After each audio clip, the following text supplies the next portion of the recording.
Hello and welcome to what is officially the end of the flat season this weekend. But as you can see, the stars are out for Champions Day. Jason Weaver alongside. And Jason, arguably the best single day's racing on the flat in the world upcoming on Saturday. Yeah, I think that is just about right, isn't it?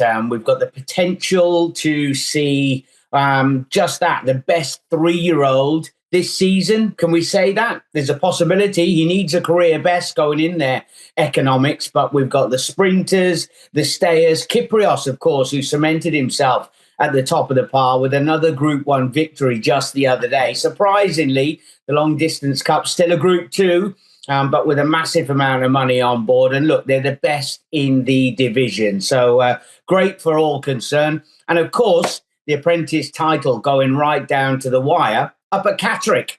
It is indeed, yeah. Joe Levy, Sean D. Bowen, Mark Wynn head to head for that one. Obviously, as we're saying, it's incredible. The best horses, the cream rides to the top, but usually we get a lot of surprises, don't we? Now, whether that's the ground, whether it's been horses on the go for a long time, an incredible stat doing the rounds. Aidan O'Brien, not a winner here since the 2019 Champion Stakes. Believe that if you can. Well, that's crazy, isn't it? Aidan not having had a winner for however long it is. Charlie Appleby not even having a runner on the card. We're on the inside track. A lot was made of it. How much tighter, how much sharper. The radius around there, remarkably, there's about 2 meters difference all the way around. So next to nothing. And the running, 10 yards difference. That's all it is. So there's not this mammoth change in distance. It's just that it's better ground. I think it's sensible. Down the back, you'll have seen the last meeting there. They were kicking it up where they did all the work and the drainage work and everything. Get it on the best turf we can find. Best turf for the best horses. That is what we want. Right, let's find some winners then. And I mentioned that Aidan O'Brien start. It's an incredible one. No winner since Magical won the Champion Stakes in 29, including this boy Kyprios getting beat at a short price in this race, Long Distance Cup last year by Trawlerman. Those two are back for more. Kyprios carried all before him this season. Does Aidan O'Brien get off the mark finally in the opener? Well, we'll see. We'll see how good Buick can he jump into Dettori's boots. That's the key, isn't it? You know, and I think when you go through the others, if you were to try and find something in there, we know Sweet William where he is, but of course we don't. He doesn't like getting up into the red zone. As soon as he goes there, that's when all the wandering and everything else comes into play. You've got the Euphrates down the bottom. He's likely to be the gun, isn't he? He's going to be the pace setter to give Kyprios something to run at, and he'll be all over Trawlerman, making it a little bit messy for him. Al Nair is the only one, if he's played right, that could have too much foot over this distance for Kyprios. But I can't see it. Look, I think that Kyprios is going to go and get another big one in the bag. And Aidan will start the meeting with a winner. So he will. And that hoodoo then, and Kyprios goes one better than last year and takes the Long Distance Cup. From the stayers to the sprinters, and say a race we've had a few shocks in down the years. Your old mate Montesib, the Haydock Sprint Cup winner, goes for glory. But I say a wide open contest on a soft ground in the 6 furlongs. Now, if you keep watching back, all right, you know, Montesib was great. He got the job done. He was a big price at Haydock. He's going to be around about 5-6 to 1, I should imagine, towards the top end of the market. But everything's in his favour, isn't it? Track, trip, ground, trainer, jockey. There are a lot of positives for him. But if you were part of the Flora Bermuda team, Unequal Love, I think there were horses that were in behind at Haydock who feel if they had a clearer passage, they'd be bang there. You've got James Delight, who remarkably has gone from 88 to 110 this season, not stopped improving. Ryan Moore gets the leg up. That's definitely going to be a bit of an eye catcher for a lot of people. An Audience, I mean, rated 124 down over this trip, bottomless ground. We know he's a bit of a monkey, but he's got all the ability in the world. He's bound to be on the premises. I've managed to dig in and find one that I think is a bit of a price. Bucanero Fuerte. Now, he was beaten up at Haydock. David Egan lost the speedo, didn't he? He went ridiculously fast early on in the first couple of furlongs, set it up for a closer. He was rated the top sprinter ratings-wise going into the start of this campaign. Falling out the back of the telly there, runs well over at the Curragh, despite it being over the minimum trip, he was flat out a long way down.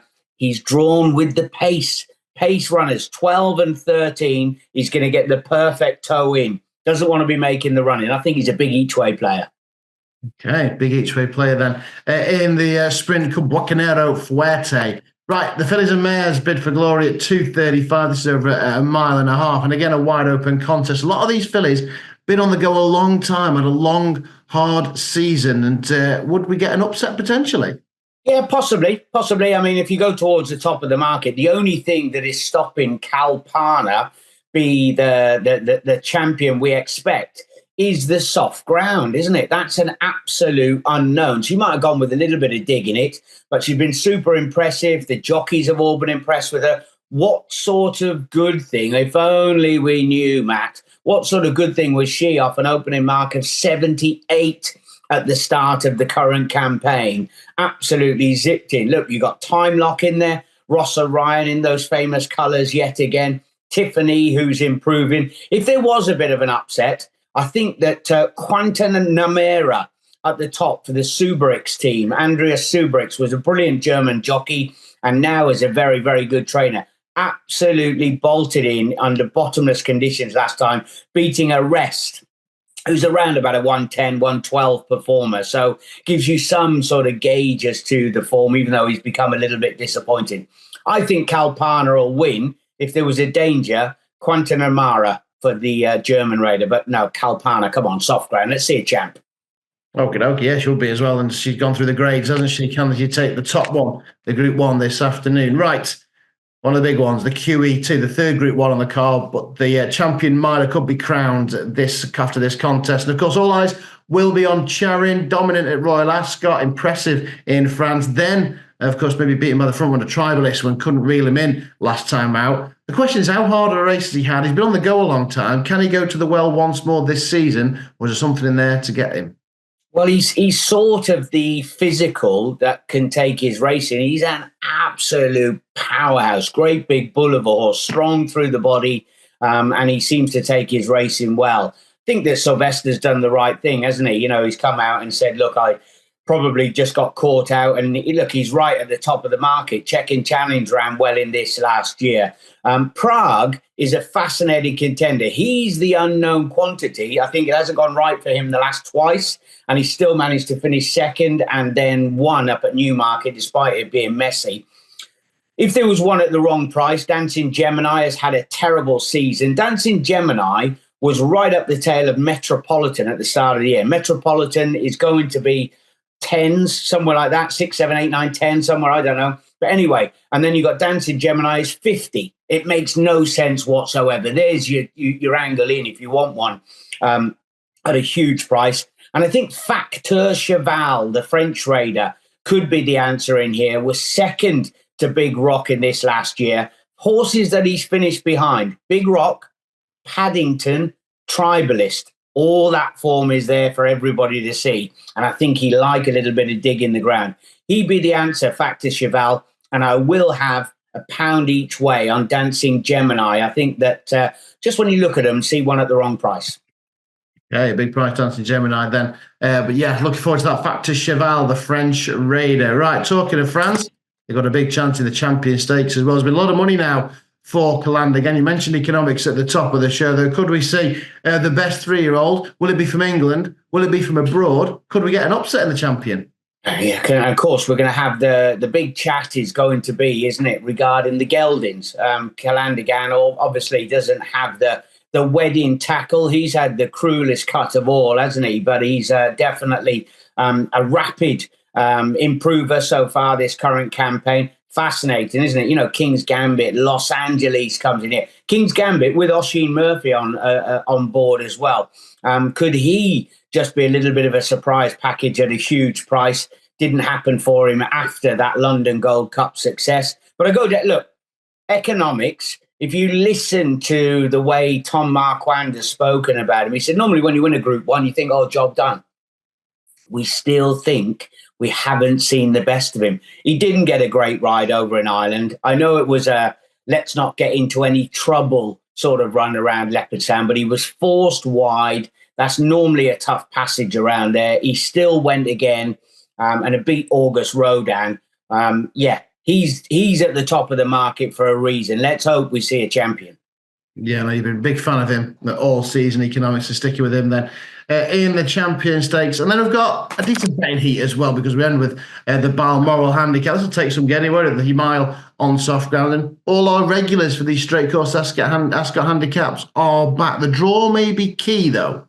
Yeah, possibly. William Buick got the best out of Holloway Boy last time. I thought there was interesting jockey booking. I'll keep a close eye to see if it does line up the way it says. Thunder Run, Clipper Logistics, Ryan Moore, Bo Pedro, Georgino Rutter, Danny Tudhope. That's an interesting. That'd probably be as light as Danny has done as well. 8 stone 12 would be close to his absolute minimum. So that could be a bit of a tip in itself. I got a question mark next to Alaskan Gold, who stepped up in trip. He had really good form early on behind Esquire. It'd be the first time he goes up in distance with the blinkers on. Only a second try for the Alan King team at a massive price. But my old favourite runs in here, doesn't he? Lattam, the family horse. He's so long, he could fit all of us on him. But the problem with that is, if he gets checked in his run, he can't get going again, and that is his problem. So all Ryan Sexton has to do is make sure from 2.5 down, he has an interrupted passage to go and make his challenge. If you have to get checked, he takes another half a furlong to get reorganised and go again. But Lattam, we haven't seen him. He goes well fresh. Lot to like about him. There we are then, Lattam, then, to send us home happy in the Balmoral. Right. Great card. Cannot wait for it. The best single days racing on the flat in the world. What would be your strongest bet on Champions Day? Look, we all want to see Economics win, I think. It would be a great matchup. We want to see champions all the way. But when you look through the prices, and I like to find one at a bit of a price, why is Bucanero Fuerte out there at 25s and somewhere around there? Look, he went too quick at Haydock. He ran over the wrong trip. He's got good form. He was behind River Tiber here at Ascot in his juvenile days. I hope that David Egan has read the script and not going to go too quick early, take a bit of a lead and pounce late. He's a big each-way player. Certainly is, right. Looking forward to that. And just a note, best wishes to Sean D. Bowen and Joe Levy as well, the Apprentice Championship on the line at Catterick. Yeah, looks like Sean's holding all the aces at the moment. Of course, he got really lucky with the Cesarovic, an extra winner nudged on the board there. And look, it's great for the young boys. The one thing, if I'm going to have a little gripe, I would have loved to have seen them both at Ascot, even if it was just a ride in the Balmoral at the back end, to have an opportunity to have your crowning day there. Obviously, Oisin Murphy, again, cracked through the 200 for the current campaign. Super from him. Is he going to have a rejig next season, he said, about not going all guns blazing and possibly just concentrating on the quality? I think he's been outstanding this year. It's been a great watch. It certainly has, yeah. It's been a brilliant season. It all comes from, and not the end of the flat, but is the official flat season of Champions Day at Ascot. 6 of the best on the Royal Racetrack. Of course, we've got loads of goals this weekend, and the November Handicap is just around the corner before we stuff it up them this afternoon. Indeed. Don't forget your goals galores as well. Jason, a big fan of those. Right, whenever you're back in this weekend, the very best of luck, but enjoy 6 of the best at Ascot on Champions Day.